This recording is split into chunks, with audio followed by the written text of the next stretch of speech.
Come, Holy Spirit, a reflection for Pentecost. In celebration of the solemnity of Pentecost, the Church calls for a vigil. Unlike the typical Saturday night Mass, this vigil has its own set of readings, distinct from Sundays, with several choices provided from the Old Testament. The first of these, from the book of Genesis, relates to the first reading for this Sunday in a unique way, forming a set of thematic bookends. There are stories that go back in time as far for the ancient Hebrews as their stories go back for us.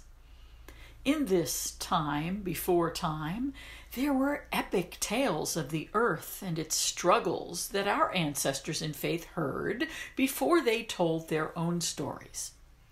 As Israel began to emerge as a people and to distinguish its life from that of its neighbors, it became apparent that while these old stories contained some truth, they demanded certain changes.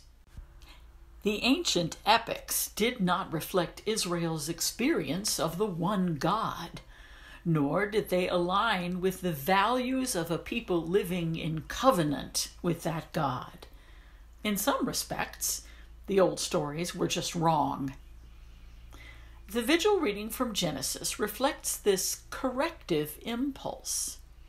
Though the tower usually bears the name Babel, the city Babylon gets the blame. In the biblical text, the tower never stands alone. Come, let us build ourselves a city and a tower, and so make a name for ourselves. In contrast, Israel becomes a people at God's bidding. At every turn in Israel's story, God does the naming. To our ancestors, city meant complex society, intricate architecture, crowds of people, crime, and huge overblown temples. It meant Babylon. The word play in Hebrew between Babel and confusion takes a backhanded swipe at the big city. This Sunday's first reading describes the noisy delivery of the church from the womb of God, underscored by the sound, strong driving wind, and fury, tongues of fire, of the Holy Spirit. We witness the birth of a new city. Here, persons from every nation under heaven understand one another, with each one hearing of the mighty acts of God in his own language. This new birth in the Spirit reverses the confusion and scattering portrayed in Genesis. Babel stands corrected. We respond with Psalm 104, assigned to both the Vigil and Sunday Mass of Pentecost, as well as to the Easter Vigil.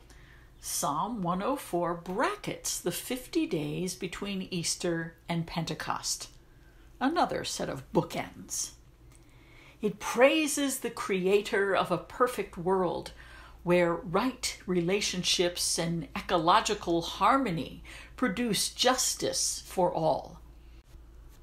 Different selections of verses complement the different readings on these three occasions.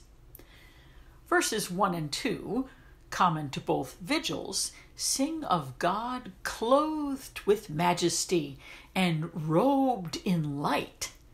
Yet this one does not remain in the heavens. This God stoops to the earth to give the breath of life and take it back, to send forth the Spirit and renew the face of the earth. The lectionary offers two possibilities for the gospel reading on Pentecost.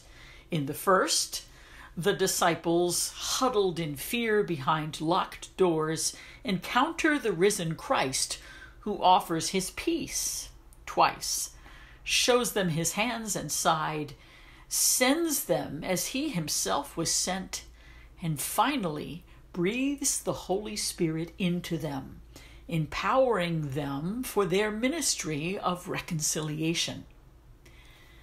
This account from the Gospel of John complements the Pentecost account from Luke Acts, portraying the outpouring of the Spirit in a much quieter and more intimate setting. From it, we get a sense that the movement of the Spirit happens in the silence of hearts, between persons and among people, and aims to counter fear with peace and sin with forgiveness.